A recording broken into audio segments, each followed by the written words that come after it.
नमस्कार। आज फिर मैं आपको अलीगढ़ में क्राइम की एक छोटी सी बात बट बड़ी समस्या के बारे में बताऊंगा। पहले जो हिट एंड रन क्राइम है उसमें सबसे ज़्यादा चेन स्नैचिंग की घटनाएं हुआ करती थी। किसी भी बड़े शहर में, बिजी शहर में और तेज गति वाला रफ्तार वाले शहर में ये घटनाएं बहुत ही कॉमन थी। उसके बाद पर्स स्नैचिंग, यानी आप अगर रिक्शे पर बैठे हुए हैं, ऑटो रिक्शे पर बैठे हुए हैं और आपका पर्स बाहर की तरफ, खासकर महिलाओं के लिए, अगर वो बाहर की तरफ जिधर से सवारियों का या गाड़ियों का आना जाना है उधर अगर लटका हुआ है तो 2 मिनट में ये कोई बगल से निकलेगा और खींच के ले जाएगा। उसमें हो सकता है खाली हो सकता है उसमें आपके महत्वपूर्ण कागजात और जेवरात इत्यादि मौजूद हों। उसके बाद धीरे धीरे ये चूँकि उसमें आइडेंटिफिएबल आइटम्स होते हैं, कुछ कागज़ होते हैं, कुछ हो सकता है कोई जेवरात में ऐसा हो जो आइडेंटिफिएबल आइटम हो। उसके बाद 2017 की शुरुआत में, जनवरी के बाद से नए अलीगढ़ में यानी एएमयू के आसपास सिविल लाइंस क्वार्सी में मोबाइल फ़ोन के खींचने की, मोबाइल फ़ोन के छीनने की, मोबाइल फ़ोन के लूटने की घटनाएं बहुत ज़्यादा होने लगी। इन तीनों थानों में प्रतिदिन औसतन 3 से 4 इस तरह के मुकदमे दर्ज होने लगे। दिक्कत ये थी कि मोबाइल एंड्रॉयड में जो पढ़ने वाले लड़के हैं या लड़कियां हैं वो बहुत ढेर सारे अपने पढ़ने से संबंधित भी बहुत ढेर सारी डॉक्यूमेंट्स और बहुत चीज़ें उसमें स्टोर करके रखते हैं।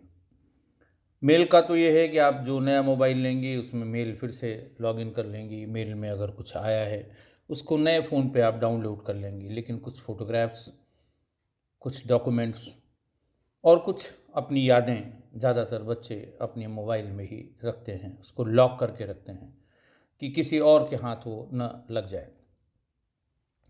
एक झटके में उनका सब कुछ चला जाता है। बहुत से बच्चे ऐसे भी आए लिखाने के बाद, जब रिकवरी नहीं हो रही थी, कि साहब मोबाइल की कीमत का बहुत महत्व नहीं है, महत्व इस बात का है कि उसमें हमारे ज़रूरी डॉक्यूमेंट हैं जो हमें अब नहीं मिल सकते। व्हाट्सएप पे थे, तमाम एक्सचेंज करते हैं बच्चे, अपने पेपर्स करते हैं, नोट्स करते हैं, वो फोल्डर बना के उसमें रख देते हैं। उनका नुकसान उनके लिए बहुत ज़्यादा नुकसान था। कोई किसी का मोबाइल अगर खोता है तो वो सबसे पहले थाने पर जाता है, उसकी एफआईआर कराता है। थाने वाला उससे 2-3 चीज़ें मांगता है। पहला तो कहता है कि साहब इसकी रिसीट ले आइए, दूसरा इसकी IMEI ले आइए। IMEI is international mobile equipment identity number. 15 digit का ये नंबर यूनिक नंबर होता है किसी भी मोबाइल फ़ोन के लिए, और ये 2 मोबाइल का IMEI नंबर एक कभी नहीं हो सकता। ये जो मुआहदा है डिफरेंट नेटवर्क्स के बीच में, बेसिकली मोबाइल टेलीफोनी एक एक कॉन्ट्रैक्ट है, एक दूसरे के नेटवर्क में जाना, इस्तेमाल करना। तो एक दूसरे के नेटवर्क में वो लॉगिन तभी होगा जब उसकी आइडेंटिटी होगी। बिना आइडेंटिटी के कोई भी मोबाइल फ़ोन किसी के नेटवर्क में, एक नेटवर्क से दूसरे नेटवर्क में लॉगिन नहीं हो सकता। 15 नंबर के इस international mobile equipment identity number में पहले 5 नंबर उस कंपनी के होते हैं जिस कंपनी ने अपने आप को रजिस्टर करा रखा है मोबाइल टेलीफोनी के उस नेटवर्क पर। बीच के 5 नंबर होते हैं वो उस एरिया से उनका ताल्लुक़ होता है, उस एरिया से वो संबंधित होते हैं, एशिया से, यूरोप से, अफ्रीका से, नॉर्थ ईस्ट से। इन सब अलग अलग इन्होंने रीजन बांट रखे हैं मोबाइल टेलीफोनी में।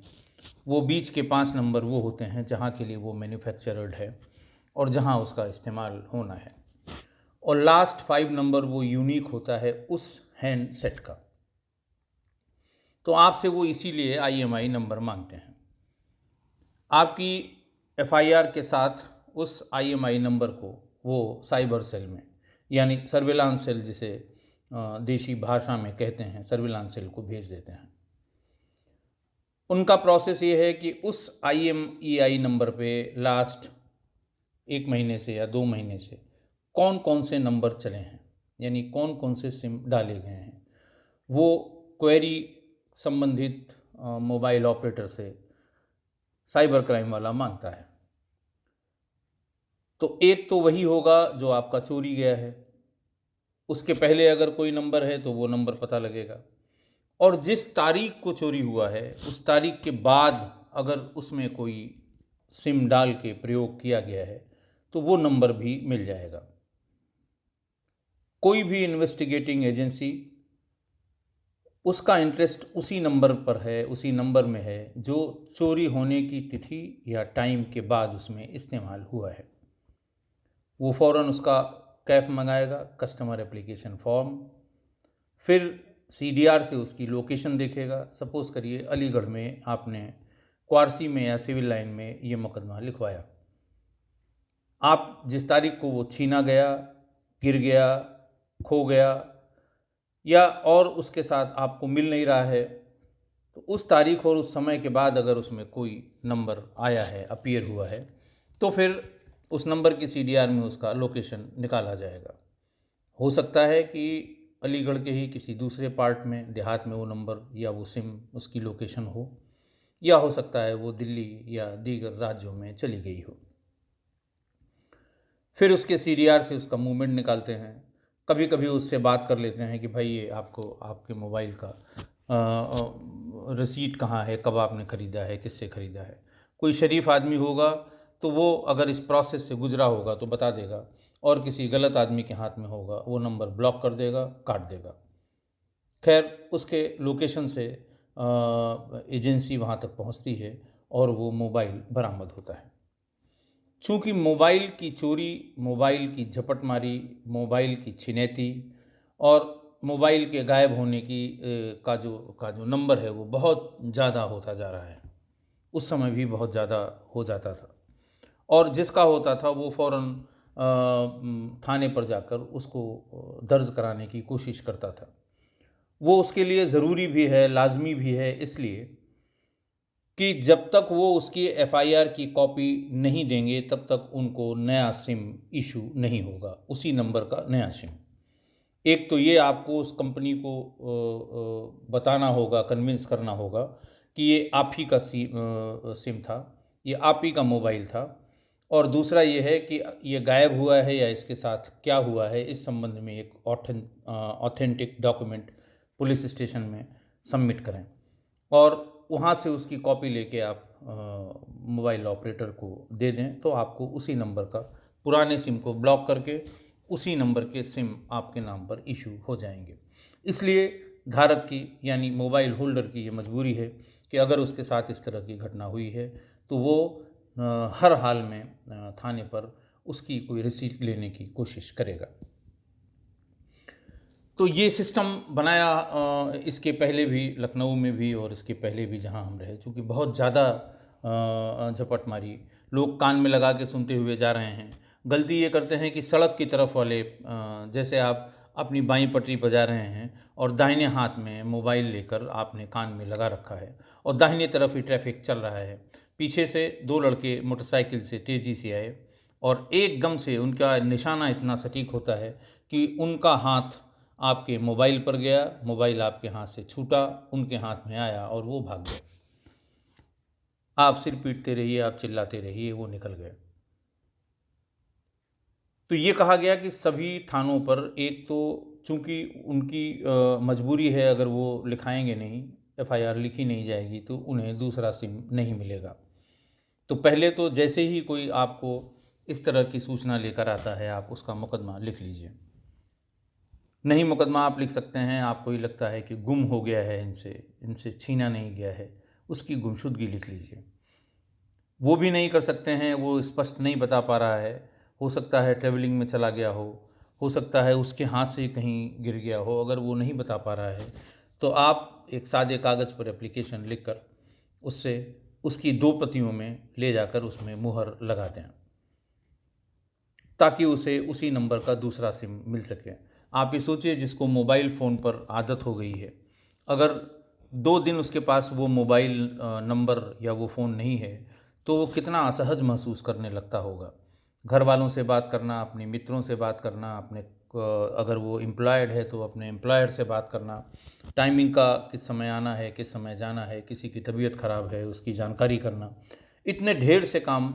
यानी अब आप ये कह सकते हैं कि हमारी डिपेंडेंस मोबाइल पर बहुत ज़्यादा हो गई है। ज़िंदगी में कोई दूसरी और चीज़ नहीं है मोबाइल के अलावा जिस पे हमारी डिपेंडेंस उससे भी ज़्यादा हो, मोबाइल से भी ज़्यादा हो। हम इतना ये हमारे रूटीन में घुल मिल गया है। तो इस समस्या को दूर करने के लिए, इसके समाधान के लिए ये निकाला गया। मोबाइल के जो ऑपरेटर्स हैं उनसे भी कहा गया कि अगर आपको जेन्युइन रिसीट उसकी मिल जाए तो आप इनको इशू कर दिया करें। आप प्रॉपर एफआईआर फॉर्मेट की या उसके क्राइम नंबर का इंतज़ार ना करें। अगर कोई घटना उसके साथ हुई है, जैसे किसी ने पिस्टल लगाकर उसको छीन लिया है, तो एफआईआर ज़रूर होगी, फिर एफआईआर की कॉपी आपको मिलेगी। लेकिन अगर किसी से उसकी असावधानी से कहीं गिर गया है तो वो गुमशुदगी की जो आपको रिसीट मिलती है आप उसमें इशू कर लें।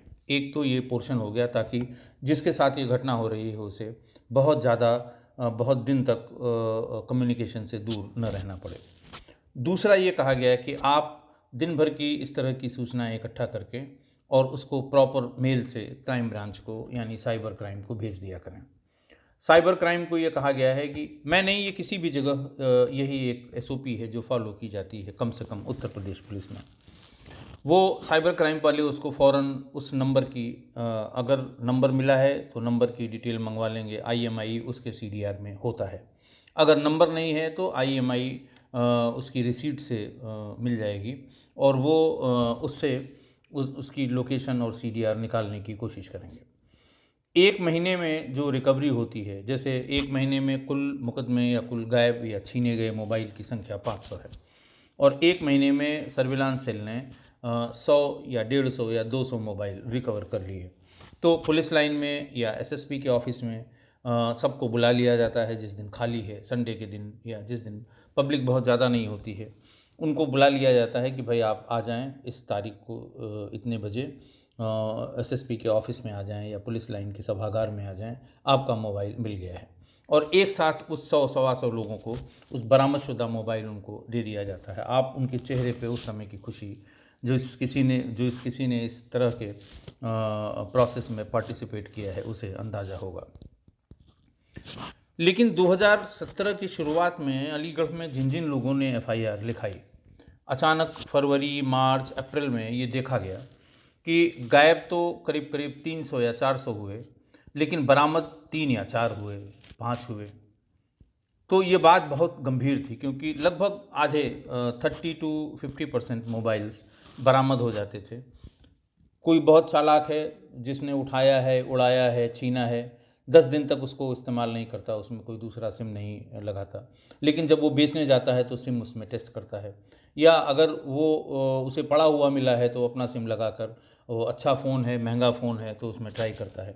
जैसे ही उसमें कोई सिम लगेगा हमारा काम शुरू हो जाएगा। तो 3 महीने तक, 4 महीने तक ना इतने सारे फ़ोन बेचे गए, न यूज़ किए गए, न दूसरा सिम उसमें लगाया गया। तो ये बहुत विश्वास करने योग्य बात नहीं थी। एसपी क्राइम से बात की गई और सीओ से बात की गई और कोशिश की गई ये जानने की कि भाई क्या वजह क्या है कि एकदम से कैसे बंद हो गया। उसमें एसपी सिटी ने जो डिटेल निकाला कि साहब इतने सूचनाएं थानों से ज़िले भर से आईं, इतनों की सीडीआर निकाली गई और अभी तक सारे ऑब्जर्वेशन में लगे हुए हैं, किसी में कोई भी मोबाइल नहीं चला है। ये थोड़ा चौंकाने वाली बात थी। ये समझ में नहीं आ रहा था किसी के, हम लोगों के, कि आखिर ऐसा क्या है कि अचानक इतने चोर सतर्क हो गए कि वो महीने महीने 2-2 महीने न तो बेच रहे हैं उसे, न इस्तेमाल कर रहे हैं। बात कहीं कोई दिक्कत शुदा ज़रूर थी। इसी बीच में 9 जून 2017 को एक छोटी सी घटना हुई।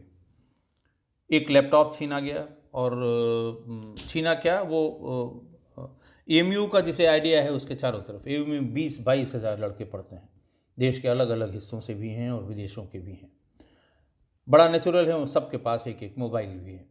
बाहर निकलते समय, बाहर जाते समय, घूमते समय, किताब लाते समय, बाहर खाना खाने के लिए जाते समय बाहर निकलते हैं और बगल से कोई फटाटेदार मोटरसाइकिल आई और फ़ोन लेके चली गई। सबसे अधिक कष्ट बच्चों की मोबाइल जाने का होता था, क्योंकि बहुत सी चीज़ें मोबाइल से उनकी दिनचर्या की जुड़ी होती हैं। तो एक घटना हुई, एक लैपटॉप, एक रिसर्च स्कॉलर था, उसका लैपटॉप वो टांग के जा रहा था अपने स्कूटर से, और बगल से वो मोटरसाइकिल निकली और उसका जो लैपटॉप के, चूँकि उसने क्रॉस करके नहीं बांधा था, एक कंधे पे लगा हुआ था, किसी ने हाथ डाल के खींच लिया और वो गिर भी पड़ा बेचारा, लेकिन लैपटॉप ले गया। लैपटॉप के मैक नंबर से कोशिश की गई, 6वें या 7वें दिन ये लैपटॉप लोकेट भी हो गया और बरामद भी हो गया। लेकिन लैपटॉप के साथ साथ 10 मोबाइल मिले। तो ये हुआ कि साहब ये 10 मोबाइल मिले उनको, उसमें कुल 4 मुलजिम पकड़े गए जो यही काम करते थे। अरमान सन ऑफ कफ़ील, महमूद नगर, पीपल वाली गली, थाना दिल्ली गेट।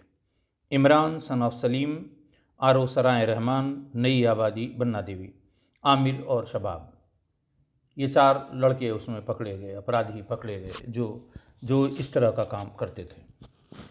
जब उनसे थोड़ी सी अच्छी वाली पूछताछ हुई तो वो ये तो नहीं बता पाए किससे छीना था, लेकिन 10 मोबाइल के बारे में, 8 के बारे में कम से कम ये लोकेशन बताई कि साहब ये बन्ना देवी चौराहे पर छीना था, ये सारसाल चौराहे पर छीना था, इसको अमीर उन्नीसा मार्केट के बाहर वाली सड़क पर छीना था। बहरहाल उन्होंने जगह बता दी। पंकज श्रीवास्तव सीईओ था, उसने पूछना शुरू किया कि भाई कोई मोबाइल की छिनैती लिखी गई है? उन्होंने कहा सब लिखी गई है। जो टाइम और डेट उन्होंने बताया, उन सबको बुलाया गया अगले दिन और उनसे कहा गया कि भाई ये आपके ये मोबाइल हैं, इनमें से क्या कोई आपका मोबाइल है क्या? तो उनमें से जो लोग भी आए थे उन्होंने अपना अपना मोबाइल पहचाना। अब ये सवाल हुआ कि ये बरामद हो गया, इनके पास लिखा गया, उस समय इसकी सीडीआर अगर निकाली गई तो ये बात लोकेट क्यों नहीं हुई? उनको दिया गया और उनसे जो क्राइम ब्रांच वाले थे उनको बुलवाया गया कि भाई देखिए ये बात क्यों लोकेट नहीं हुई। इनमें से जो 10 हैं उनमें से 5 ही खुद भी इस्तेमाल कर रहे हैं, क्योंकि अच्छे सेट हैं। एक उसमें सैमसंग का जो लेटेस्ट मॉडल उस समय आया था वो था, माइक्रोमैक्स का बहुत बढ़िया मोबाइल था, अच्छे मोबाइल थे, सब महंगे मोबाइल थे। तो वो जो 5 लोग थे उनमें से वो 4 लोग, 3 लोग वही लूटा हुआ या छीना हुआ मोबाइल इस्तेमाल कर रहे थे, लेकिन सीडीआर में ये रिफ्लेक्ट नहीं हो रहा था। ये ऑब्जर्वेशन में जब लगाया था सर्विलांस वालों ने तो वो उस पर रिफ्लेक्ट नहीं हो रहा था। उनको बुलाया गया और उनको दिखाया गया कि भाई ये देखिए ये नंबर है, ये इस्तेमाल भी हो रहा है और आपने अभी तक क्यों नहीं बताया कि बच्चे परेशान हो रहे हैं। उन्होंने फ़ौरन उसका *#16# करके अगर आप डालेंगे तो उसमें 15 डिजिट का वो नंबर अपने आप आ जाता है। अपने ही मोबाइल का आपको अगर नंबर, IMEI नंबर देखना है तो *#16# आप डाल देंगे तो आपका नंबर आपको दिखाई पड़ जाएगा, स्क्रीन पर आ जाएगा। तो वो जो है उन्होंने फ़ौरन उसको देखा, देखने के बाद कहा साहब ये इसका IMEI नंबर नहीं है, ये फ़ोन इनका नहीं हो सकता। लड़कों ने फिर उल्टा पलटा और फिर उन्होंने बताया साहब देखिए गैलरी में डिलीट किए गए हैं, लेकिन ये फ़ोटोग्राफ्स ही हमारे हैं, फैमिली के हैं। कुछ और फीचर्स उन्होंने बताए। उन्होंने कहा साहब देखिए इसमें एक कन्वर्सेशन ये है, ये हमारा है। एक किसी दूसरे ऐप में जब उस ऐप पर रजिस्टर किया जा रहा था तो उसमें नाम, ईमेल आईडी ये सब डालते हैं तभी रजिस्टर होता है। उन्होंने कहा साहब मोबाइल तो 100% हमारा है, IMEI क्यों? और वो बच्चे भी सब IMEI देखना आजकल जानते हैं, तो IMEI लेकिन हमारी नहीं है। गंभीर बात थी, क्योंकि IMEI ऐसी चीज़ है जिसके लिए ये माना जाता है कि बहुत सैक्रोसेंट है ये, और किसी 2 मोबाइल की एक ही IMEI नहीं हो सकती, किसी कीमत पर नहीं हो सकती। लॉगिन नहीं करेगा वो। अब ये समझ में नहीं आ रहा था कि आखिर ये हुआ कैसे, कहाँ से ये IMI डिफरेंट कैसे शो कर रहा है, जबकि कुछ बच्चों ने FIR के साथ अपनी रिसीट भी दी थी, उसमें भी IMI है। कुछ बहुत संभाल कर अपना वो डिब्बा भी रखे रहते हैं अगर मोबाइल ख़रीद के लिए आते हैं, कि कभी अगर गायब होगा तो इसमें IMI हम देख लेते हैं, जिनको अपने मोबाइल से अपना IMI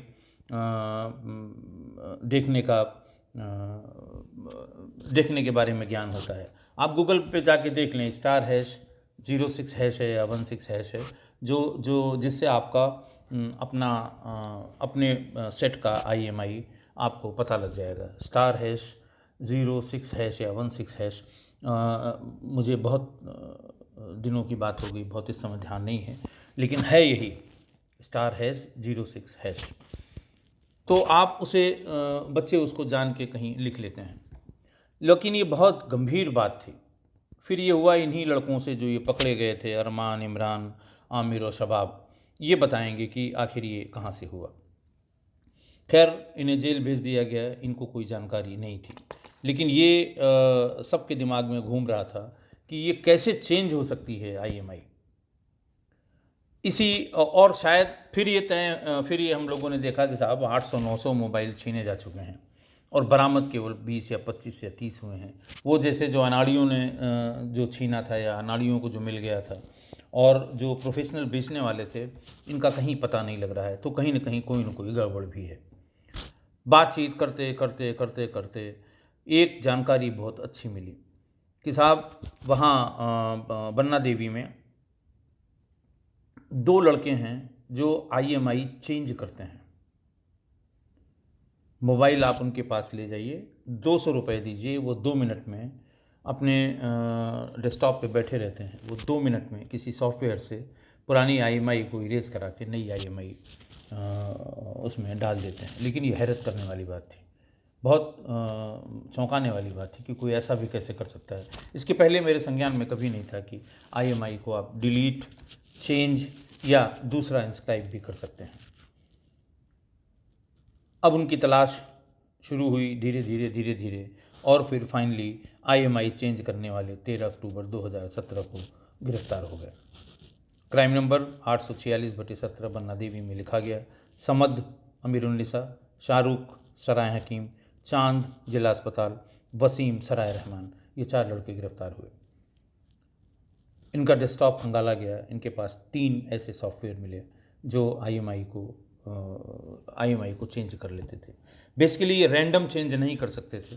इनके पास ऐसे पुराने, जो रिपेयरर्स के पास ऐसे सेट जो बिल्कुल ख़राब हो गए, जिनका इस्तेमाल नहीं हो सकता है, ये इन्होंने कलेक्ट कर लिए। ऐसे इनके पास जो इनके फाइल फोल्डर में पड़ा हुआ था, कम से कम ऐसे 1000 के आसपास IMI थे, जो अलग अलग जगहों से इन्होंने किसी बहाने से या मांग के या ख़रीद के ऐसे IMI इकट्ठा कर लिए थे जो नॉन फंक्शनल हो गए थे, जिनके सेट टूट गए थे, ख़राब हो गए थे, और जो उसकी ओरिजिनल IMI है उसी के ऊपर इस IMI को उसी सॉफ्टवेयर से रीराइट कर दिया करते थे। तो एक चीज़ तो ये तय हो गई कि ये हमें जो सफलता नहीं मिल रही है, हम जो बड़ी संख्या में पहले बरामद करते थे, वो बरामद सिर्फ इसलिए नहीं कर पा रहे हैं कि IMI नंबर चेंज किए जा सकते हैं। मोबाइल कंपनीज़ को भी हम लोगों ने इसकी लिखत पढ़त में शिकायत दी, सॉफ्टवेयर का नाम दिया और ये बताया कि इसको फिर से प्रोटेक्शन की ज़रूरत है। अगर ये प्रोटेक्ट नहीं होगा तो फिर जो हम रिकवर कर लेते हैं मोबाइल, इसकी रिकवरी बहुत मुश्किल हो जाएगी। बहुत ज़्यादा उसके बारे में पता नहीं लगा, और आज की स्थिति मैं नहीं बता सकता कि क्या अभी भी IMI को इरेज करके रीराइट किया जा सकता है क्या। खैर, ये सफलता मिल गई, और फिर उसके बाद इस 13 अक्टूबर 2017 को जब ये गिरफ्तार हुए, उसके बाद के जो मोबाइल चोरी होते थे या गायब होते थे, वो अब हमें धीरे धीरे उनकी रिकवरी शुरू हो गई। जनवरी से लेके और जून, जुलाई अगस्त तक के मोबाइल्स में हम रिकवर करने में नहीं हो पाए, सफल नहीं हो पाए। फिर अब की बार सबको ये बताया गया कि जो आप मुकदमा लिखें, जो इस तरह की सूचना के बाद जो कुछ आप भी लिखा पढ़ी करते हैं, उसके बिल्स की फ़ोटोकॉपी इकट्ठा करके रखिए।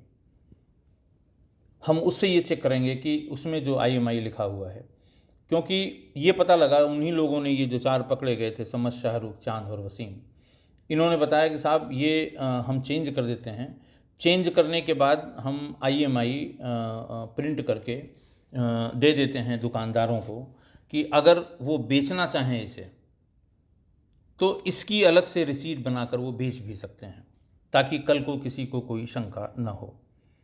फिर उस IMI को चेंज करने वालों से, उन लड़कों से, किन किन दुकानदारों से संपर्क था जहाँ पर उन्होंने ये IMI सप्लाई की थी, और बेसिकली ये लोग IMI जैसे तोड़वा लिया, IMI तोड़वा के नई IMI उसमें डाल दी, उसके बाद फिर ये ले जाते थे दुकानदार के पास और वहाँ इसे बेचते थे। तो वो वहाँ पर उसका दाम लग जाता था कि लोग चेक कर लीजिए साहब ये ऐसा नहीं है, पुलिस वालों से पूछ लीजिए, चोरी का नहीं, इस तरह करके। तो फिर ऐसे फर्जी बिल पर इस तरह के चोरी के IMI के रीऑर्गेनाइज करके, यानी उसको फिर से लिख के जो मोबाइल थे उनको फर्जी बिल पे बेचने वाले गिरोह का भी पता किया गया। ये गिरोह आपका अक्टूबर 17 में पकड़ा गया। सिविल लाइन में मुकदमा इसका लिखा गया 592/17। इसमें 2 लड़के पकड़े गए, शादान सनाफ साजिद अली इस्लाम नगर भट्टा क्वारसी और अमान सिविल लाइंस का, जिनके पास बड़ी संख्या में उन्हीं लोगों से, जो लोग चेंज करते हैं, उन लोगों के कॉन्टैक्ट से हमें नंबर IMI नंबर मिलते रहे। और ये असली रिसीट की कलर्ड फ़ोटोकॉपी निकाल के IMI वाली जगह पे स्लिप लगा के और उसमें नई IMI भर के उनको रसीद भी दे देते थे। क्योंकि जेन्युइन लड़के जब भी सस्ता मोबाइल लेने के लिए मार्केट में जाएंगे तो वो सस्ता मोबाइल कहते हैं साहब कि हम सेकेंड हैंड मोबाइल आपको दे सकते हैं। तो लड़का जो पढ़ने के लिए आया है वो, उसे अच्छा भी चाहिए और सस्ता भी चाहिए। तो जो नया मॉडल अगर मान लिया उसका 40,000 का है या 30,000 का है, तो सेकेंड हैंड उसे 10,000 में या 15,000 में मिल जाता है। तो वो कोशिश करता है कि अगर सही काम कर रहा है तो हम सेकेंड हैंड ले लें, हम क्यों 35,000 40,000 का मोबाइल ख़रीदेंगे। बाहर से जो लड़का पढ़ने आता है उसके तमाम कंस्ट्रेंट्स होते हैं, पेरेंट्स कितना पैसा देंगे, कितना वो खर्च करेगा, तो वो चाहता है कि साहब हम किसी बवाल में, किसी चोरी का सामान हम नहीं लेंगे, हमें प्रॉपर रसीद चाहिए। जब ऐसे लड़कों की डिमांड बढ़ने लगी तो वो इस तरह से फर्जी रसीद भी तैयार करने लगे। वही चारों तरफ का जो अमीरुन्निसा का इलाका है और जो मार्केट्स हैं वहाँ पर आसपास MU के, ये सब वहीं पर ये सब छोटी छोटी दुकानें हैं, वहीं पर ये फर्जी बिल और चेंज्ड IMI के मोबाइल बिकने लगे। अब उसी से ये पता लगा कि और कहाँ कहाँ ये चोरी के मोबाइल जो लूट के और चेंज करा के ले गए हैं, क्योंकि 2 बड़ा ग्रुप हमारे हाथ में था, एक IMI चेंज करने वाला, दूसरा फर्जी बिल बनाकर देने वाला। इससे जब ढूंढना शुरू किया तो 6 नवंबर 2017 को पूरा गैंग गिरफ्तार हुआ। 23 मोबाइल बरामद हुए, 13 लोग गिरफ्तार किए गए, और उसकी जो हेड थी वो एक महिला थी, पति पत्नी थे, संध्या वाइफ ऑफ दिनेश कुमार, ये और इसका बेटा अमन सन ऑफ दिनेश कुमार, नौरंगाबाद, गली नंबर 2, गांधी पार्क, अलीगढ़, और संतोष उर्फ चाचा सन ऑफ कमल सिंह उर्फ राम अवतार गुप्ता, रेजिडेंट ऑफ नौरंगाबाद, गली नंबर 2, गांधी पार्क। एक पूरा कुनबा था, और ये बिल्कुल जैसे कॉरपोरेट बिजनेस करने वाले लोग हैं। ये उस तरह से लूटने वालों से लेके और बेचने वालों तक के पूरी चेन के मालिक थे। ये लड़के लूट के लाके इनको दे देते थे, उनको चेंज वेंज कराने से कोई मतलब नहीं, ये IMI चेंज कराने वालों के पास पहुंचा देते थे, वहाँ से रसीद किसके पास इसकी है वहाँ पहुँच जाता था, फिर मोबाइल और रसीद दोनों इनको मिल जाती थी, और फिर ये वहीं से जो अलग अलग दुकान पे जो पुराने मोबाइल बेचते हैं उनको भेज दिया जाता था और वो बेच लेते थे। आपको ये जानना इसलिए आवश्यक है कि ये इस पूरी मशक्क़त में 5 महीने लगे और तब हम इसे रोक पाए। सारे लोग इसमें लगे, सारे हमारे अधिकारी लगे, थानों का पूरा स्टाफ लगा और फिर इस चीज़ को समझते समझते खोलते खोलते इतना समय लगा। तब उसके बाद जब ये अब छिनैती या इस तरह की लूट मोबाइल की होती थी और उसके बाद हम लोगों ने बहुत बड़ी संख्या में ये मोबाइल और भी बरामद किए और लुटेरों को जेल भेजा और हम इस समस्या से बहुत हद तक हमें छुटकारा मिला, हमें निजात मिली। और नवंबर 2017 के बाद से कम 6 महीने तक एएमयू के आसपास ये जो लूटपाट की केवल मोबाइल की लूट की घटनाएं थी वो ऑलमोस्ट बंद हो गई नए शहर में। पुराने शहर में ये संभव इसलिए नहीं है कि पुराने शहर में भीड़ भाड़, तंग गलियाँ, बहुत बड़ी मार्केट में तंग गलियाँ, वहाँ अगर आप लेके भागेंगे तो आगे कहीं न कहीं आपका गिर जाना, घेर लेना, पकड़ा जाना ये बिल्कुल 100% संभव है। इसलिए ये ज़्यादातर इस तरफ क्वारसी सिविल लाइंस के की तरफ जो खुला हुआ इलाका है वहाँ ये सब लूटपाट ज़्यादा हुआ करती थी। हमारे ख्याल से आज के लिए इतना ही। बहुत बहुत धन्यवाद।